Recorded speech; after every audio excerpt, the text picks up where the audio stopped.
Loss is a universal human experience, yet it feels so deeply personal.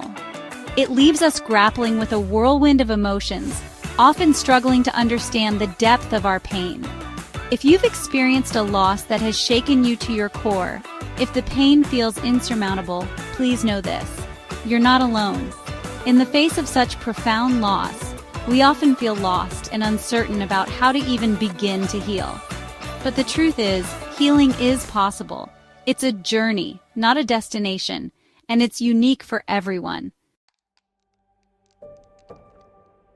When we experience a loss, it's like the ground beneath us crumbles. Everything we thought we knew, everything we believed to be true, is thrown into question. And in the midst of that chaos, the most natural human response is to feel. We might feel numb, as if the reality of the loss hasn't sunk in yet.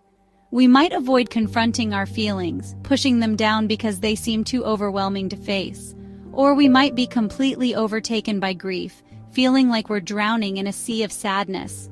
It's essential to remember that all of these responses, every single one, is valid. There's no right or wrong way to grieve.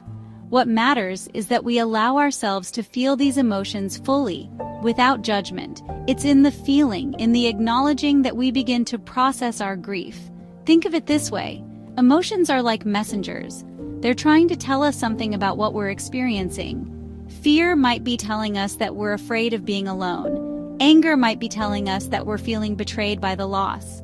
When we try to suppress those emotions, when we try to outrun them, we're essentially silencing the messengers.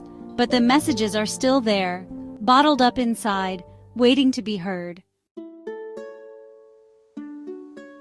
When we're hurting, when the pain of loss feels all-consuming, it's easy to isolate ourselves.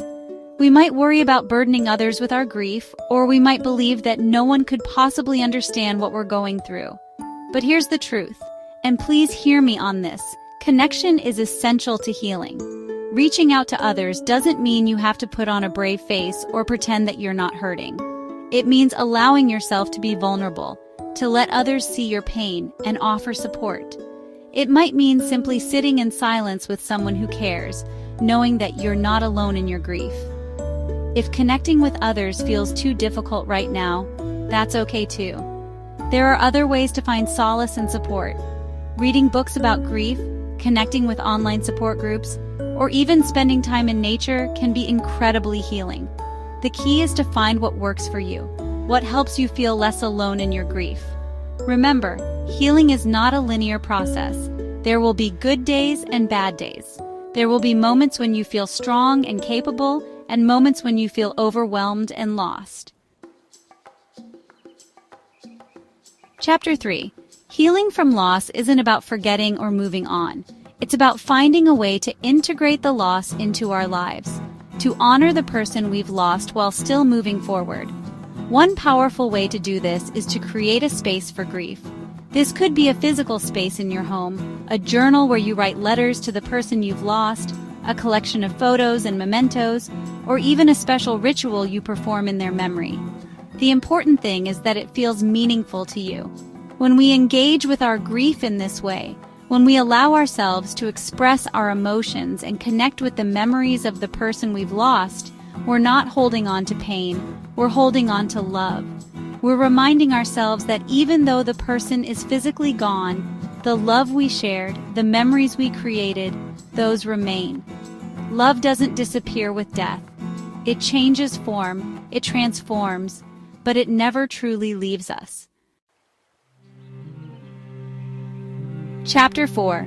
Coping with loss, navigating the depths of grief. It's exhausting. It takes an immense amount of energy, and it's easy to feel depleted, like you have nothing left to give. But even in the depths of our grief, even when it feels impossible, we have an incredible capacity for resilience. Resilience isn't about bouncing back to who we were before the loss. It's about integrating the loss into our lives and emerging as a new version of ourselves, forever changed by the experience. Rebuilding strength after loss is a gradual process. It's about noticing the small victories, the tiny glimmers of hope that emerge from the darkness. It's about celebrating those moments, no matter how small they may seem. Maybe you woke up this morning and for a brief moment, the pain wasn't the first thing on your mind. Maybe you were able to talk about the person you lost without completely falling apart. Maybe you found a moment of peace while listening to a song that reminded you of them. These are all signs of your resilience, evidence that you're healing, that you're finding your way back to yourself. Remember, healing is not a linear process. There will be setbacks. There will be days when the grief feels as raw as ever. But there will also be days when you feel a glimmer of hope, a spark of joy, a moment of peace. Hold on to those moments. Let them remind you that even in the depths of loss, even in the darkest of times, you are not alone and you are capable of healing.